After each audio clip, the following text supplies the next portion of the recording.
Olá, seja bem-vindo a mais uma edição do Panorama. Você sabe o que é uma empresa startup? O termo se popularizou com o crescimento da internet, quando essas empresas buscavam inovações tecnológicas que, em geral, tinham um baixo custo e um grande potencial de gerar lucro. Pesquisa, inovação, empreendedorismo, tecnologia. Essas são algumas palavras que costumam estar muito presentes no vocabulário de quem lida com as startups. No Panorama de hoje vamos tentar explicar melhor como essas empresas funcionam e o que é preciso para transformar uma startup num negócio de sucesso. O Panorama já está no ar. Belo Horizonte já começa a se tornar referência mundial no surgimento de startups. Você tem mão de obra, talentos, empreendedores e boas ideias. O que é preciso para montar uma startup e como torná-la uma empresa lucrativa. E ainda, qual o papel dos investidores e como o governo promete ajudar os empreendedores mineiros.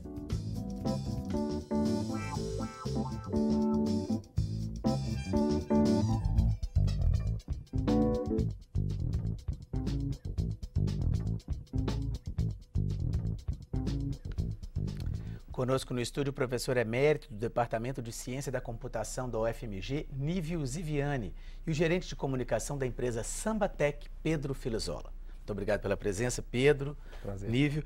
Nívio, como é que a gente pode definir o que é uma empresa startup? Como é que ela nasce? Quais as características para a gente chamar uma empresa de startup? Uma startup nasce a partir de uma ideia ou de um resultado de pesquisa em um departamento universitário. Então, a partir da ideia se cria um protótipo de tecnologia que a gente sentindo que é promissora, você pode partir para criar uma tecnologia. Uhum. E se você tem uma boa tecnologia, você pode derivar produtos e aí pensar em criar um empreendimento, uma startup. Então, ela tipicamente nasce em um departamento universitário. E quais as características, Pedro, para uma startup ser uma empresa de sucesso? Quer dizer, essa ideia sair do papel, virar o protótipo, virar o desenvolvimento e gerar o lucro, que é o que todo mundo quer. Então, num primeiro momento, a startup ela tem que ter o foco de atuação. Ela tem que definir uma linha na areia e saber o que fazer e o que não fazer também. Né? A partir desse primeiro momento, ela vai, em busca do seu modelo de negócio, ela vai buscar uma forma de inovar e ter um modelo de negócios escalável, que é até uma das características dessa startup. Pois é, o que seria esse escalável? Define para nós. É sempre fazer a empresa crescer. Né? Uma das características da startup é ter um centro de custo linear e um crescimento exponencial. Ou seja, o custo dela não vai aumentar tanto à medida que ela produza mais. Exatamente. Mas esse lucro pode aumentar. Pode aumentar, exatamente. E uma das características também é estar em condições extremamente incertas, né? Em mercados em que a certeza ela não faz tanto parte desse cenário. Né? Então, um grande desafio também para as startups é realmente inovar nesses mercados onde elas têm um risco muito maior. Pois é, nesse caso, professor, existem startups que crescem e que geram lucro e fazem sucesso e outras que eventualmente nascem e morrem.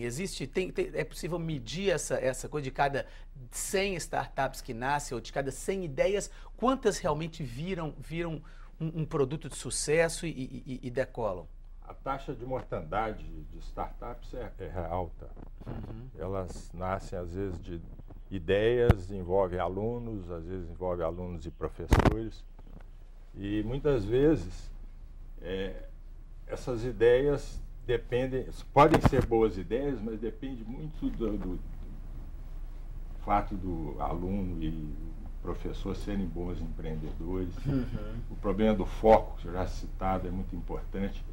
O objetivo é sempre criar uma tecnologia que possa gerar produtos com receita recorrente. O que é isso? Isso é uma característica que ocorre, por exemplo, que a gente vê no caso do Google, do Facebook. Eles têm uma tecnologia e ficam muito focados em torno daquela tecnologia. Só fazem aquilo, aprofundam naquilo, se especializam naquilo e aquilo gera uma receita recorrente crescente. Então esse é o segredo. Ao invés de fazer muita coisa diversificada e aí pulverizar os recursos. Perfeito. Isso aqui é a importância do sucesso. Qual que é a dificuldade para se começar uma startup? Por exemplo, a empresa de vocês que começou como startup, hoje se desenvolveu, é uma das que deu certo. Quais as principais dificuldades que vocês tiveram e que vocês ainda têm hoje com o desenvolvimento da empresa? Eu posso citar duas, né? A primeira é ter ousadia mesmo de tirar as ideias do papel e realmente empreender, começar uma ideia, começar uma empresa, que realmente é um grande desafio do empreendedor, né, de realmente conseguir colocar suas ideias no papel para conseguir se desenvolver. E a outra é ter a flexibilidade mesmo de adaptar o seu modelo de negócio, né? Não tá preso a um pedaço de papel, um planejamento previamente feito, né? Então é adaptar ao longo do caminho de acordo com as demandas do mercado. Qual que é o papel da universidade, professor, no surgimento da startup? Ela pode surgir dentro ou fora, mas parece que a maior parte das startups surgem na pesquisa dentro da universidade. Sim, sem dúvida. O papel da universidade é mobilizar conhecimento para a geração de riqueza por meio da inovação. Então, é importante que haja, evidentemente, um grupo de pesquisa muito forte dentro do tema, porque não existe possibilidade de você gerar tecnologia de ponta sem pesquisa de ponta. Isso é um aspecto muito importante. Então, essa característica, por exemplo, no caso da Universidade Federal de Minas Gerais, o Departamento de Ciência da Computação é muito forte em coisas relacionadas com web, por exemplo. Operação de informação, sistemas de recomendação, redes sociais. Então, tem todo um ecossistema de pesquisa que gera conhecimento com potencial enorme para a geração de startup. Quer dizer, o departamento tem já uma tradição com a criação da Miner, que é uma empresa que nasceu lá no final dos anos 90, foi vendida para o Grupo Folha de São Paulo UOL. Depois foi criada a Quan Information Technology, que é uma empresa que, na área de recuperação de informação, mecanismos de busca, que Google comprou em 2005. Pela qualidade do recurso humano, que Google comprou foi o recurso humano para criar o seu centro de pesquisa e desenvolvimento aqui para a América Latina, que hoje é um centro grande e muito importante dentro do grupo Google. Aqui em Belo Horizonte. O profissional que trabalha nas startups, ele é formado geralmente em ciência da computação, em tecnologia da informação, em outras áreas. Qual que é o perfil desse profissional? Depende da área. No caso da área de tecnologia da informação, a formação em ciência da computação é muito importante, mas engenharia também é muito importante, vários segmentos de engenharia, mas tipicamente esses dois aí são os que dão maior suporte a empresas na área de tecnologia da informação, sem dúvida nenhuma. Bom, a nossa repórter Joaneta Gontijo, ela conversou com jovens empreendedores e mostra mais alguns exemplos do que essas empresas são capazes de fazer. Veja só. Aplicativos para redes sociais, plataformas para venda de ingressos online, pesquisa sobre a satisfação de clientes são algumas das soluções criadas pelas startups. Esse é um tipo de empresa que tem lucros altos em pouco tempo, sem precisar aumentar custos e vendendo o mesmo produto. Para entender melhor, vamos conhecer a Sambatec, que cresceu 200% no primeiro ano.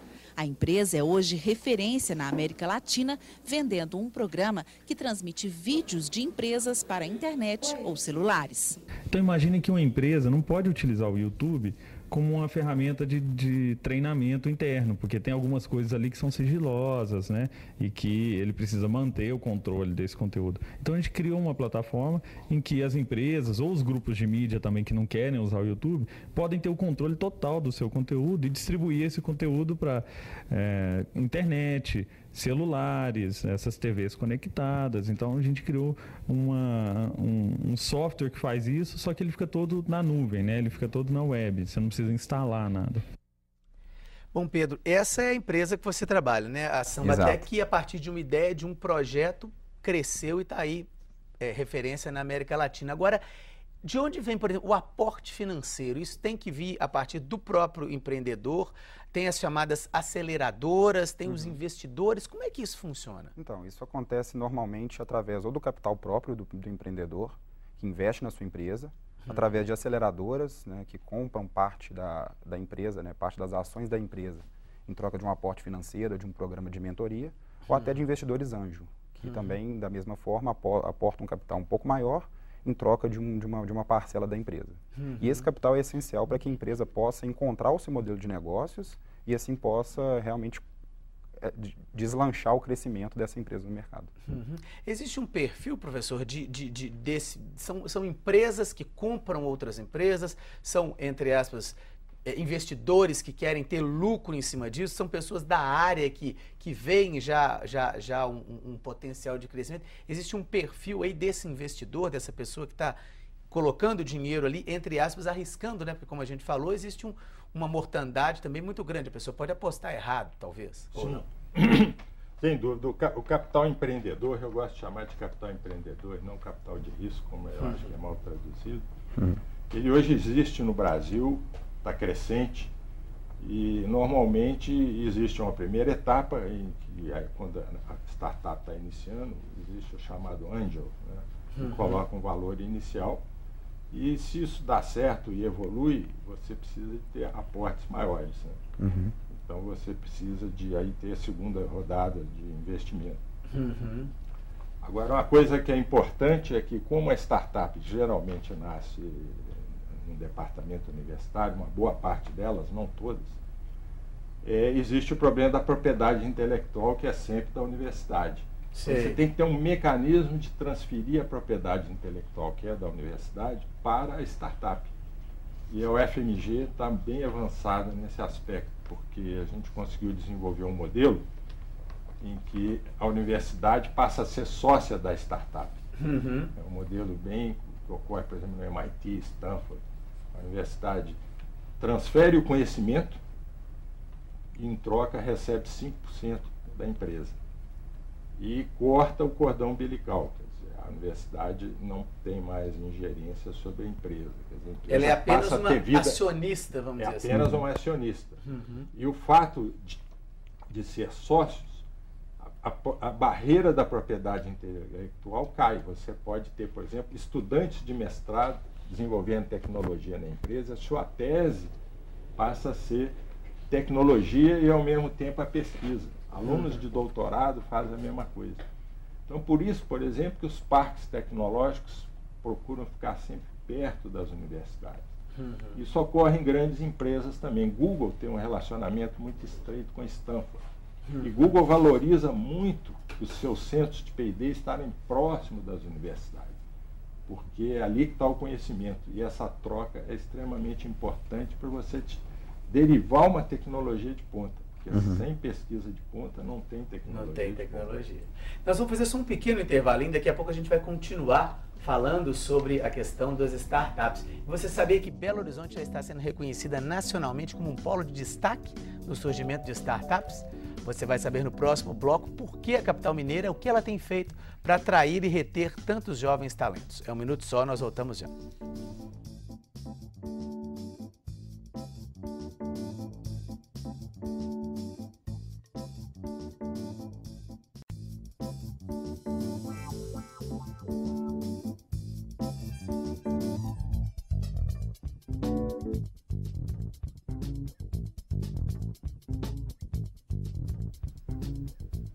Estamos de volta com o segundo bloco do Panorama, que fala hoje sobre o mercado das startups em Minas Gerais. No estúdio, o professor emérito do Departamento de Ciência da Computação da UFMG, Nívio Ziviani, e o gerente de comunicação da empresa Sambatec, Pedro Filizola.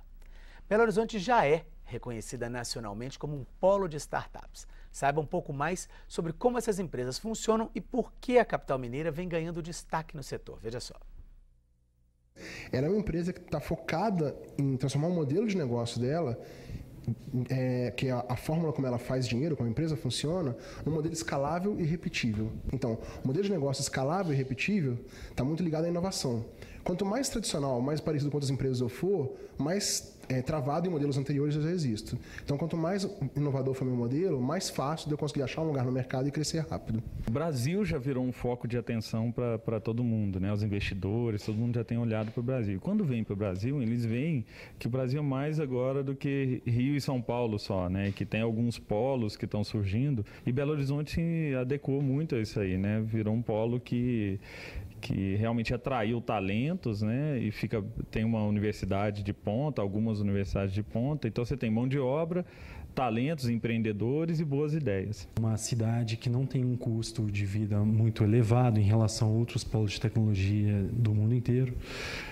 Se falava que os mineiros eram acanhados e que o mercado era difícil de entrar em Minas Gerais. Na verdade, não. A gente tem quebrado esse paradigma e os empreendedores jovens de startups têm alavancado novos empreendimentos de sucesso. Pedro, a que você atribui esse destaque aí nacional e até internacional de Belo Horizonte no surgimento das startups? Então, como os meninos citaram, eu acho que a proximidade mesmo com a universidade, né, isso fez com que Belo Horizonte se tornasse realmente um polo mesmo de startups. E é interessante que Belo Horizonte, né, criou um nome para a sua comunidade de novas empresas, de startups, que é o São Pedro Valley, que partiu de uma brincadeira de 4 startups que estavam no bairro São Pedro, é isso? Exatamente. E eles se encontravam para discutir sobre o mercado, para almoçar, etc. E aí eles criaram esse nome, né, que é uma alusão ao Vale do Silício, né, o Silicon Valley lá na Califórnia, nos Estados Unidos. E realmente criou esse conceito para as startups, né, para o ecossistema de startups da capital mineira. E nesse caso, a maior parte dessas startups são de estudantes e de pessoas aqui de Belo Horizonte ou já está, vamos dizer assim, atraindo gente até de outros lugares, justamente por esse contato, por esse polo? Como é que tem sido? Exato. A maioria realmente é daqui mesmo, né, nascido e criado, mas como a comunidade já está se tornando muito forte, né, tem atraído não só talentos, não só mão de obra de outros estados, mas também fundo de investimentos. Que olham para Belo Horizonte, né, não só para o Brasil, mas também para Belo Horizonte, como um polo mesmo de inovação, realmente algo que eles podem investir o seu dinheiro e ter um retorno a curto prazo.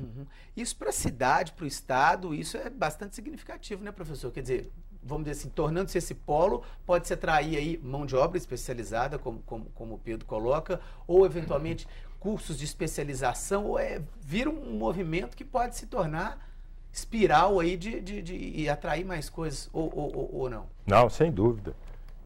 Todo esse ecossistema que está surgindo aqui está muito baseado na qualidade da Universidade Federal de Minas Gerais, principalmente nos seus cursos de engenharia, ciência da computação. O Departamento de Ciência da Computação vem criando recurso humano de altíssima qualidade, né?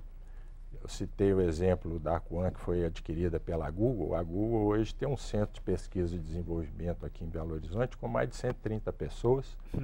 E o CEO da Google, Larry Page, disse para o diretor, nosso colega, o professor Bertier Ribeiro Neto, que quando chegar em 200 ele volta aqui. Então, eles já estiveram aqui em fevereiro de 2006, dentro da universidade, vieram ver o que a universidade tinha, foi capaz de gerar algo como a Aquan que eles adquiriram. Então, toda essa possibilidade de riqueza é fundamental, porque é justamente a criação dos empregos importantes para os doutores, para os mestres. Né? Perfeito. Agora, em relação a outros países, como é que o Brasil está? Quer dizer, o Brasil ainda está, vamos dizer assim, caminhando com um investimento um pouco menor e, vamos dizer assim, com um destaque ainda um pouco menor do que outros países, como, por exemplo, como o senhor citou, o Canadá e os Estados Unidos. Aí, como é que está a nossa posição e o que é preciso fazer para chegar lá, vamos dizer? Existem vários movimentos no Brasil que são muito bons. Criação de parques tecnológicos, incubadoras. As universidades, todas elas hoje têm os chamados Technology Transfer Offices, os escritórios de transferência da propriedade intelectual. E, então, tudo isso contribui para a aceleração de criação desse tipo de riqueza, né, de empregos, de empreendimentos. Agora, os Estados Unidos, eles já vêm de muito tempo, Estados Unidos e Canadá, principalmente os Estados Unidos. Na década de 80, eles criaram, o Senado americano passou um ato chamado Bayh-Dole Act, que diz que professores universitários podem usufruir lucro financeiro a partir de resultado de pesquisa financiado com dinheiro público. Isso foi lá no começo dos anos 80. Então, aí que houve um avanço muito grande. Para você ter uma ideia do tamanho da riqueza gerada nos Estados Unidos, perto de 800 startups nascem de departamentos universitários nos Estados Unidos. E o cálculo que existe é que cerca de 20% a 30% do PIB americano vem a partir de empresas... De startups. Estamos falando aí de 3 a 5 trilhões de dólares. Tem vários exemplos. Por exemplo, o YouTube nasceu em fevereiro de 2007. 2 jovens de 28 e 29 anos. Em novembro do mesmo ano, eles receberam um aporte do Sequoia, que é o mesmo que investiu no Google. E com 18 meses de vida, o Google comprou o YouTube. Quer dizer, se cria valor muito rápido. Em 18 meses, eles saíram do zero e foram comprados por 1 bilhão 650 milhões de dólares. Então, isso é comum na área de tecnologia da informação. Google é a mesma coisa. Google nasceu em 1998, O Google hoje vale mais de 250 bilhões de dólares, vale mais 2 Petrobras. E Google tem o quê?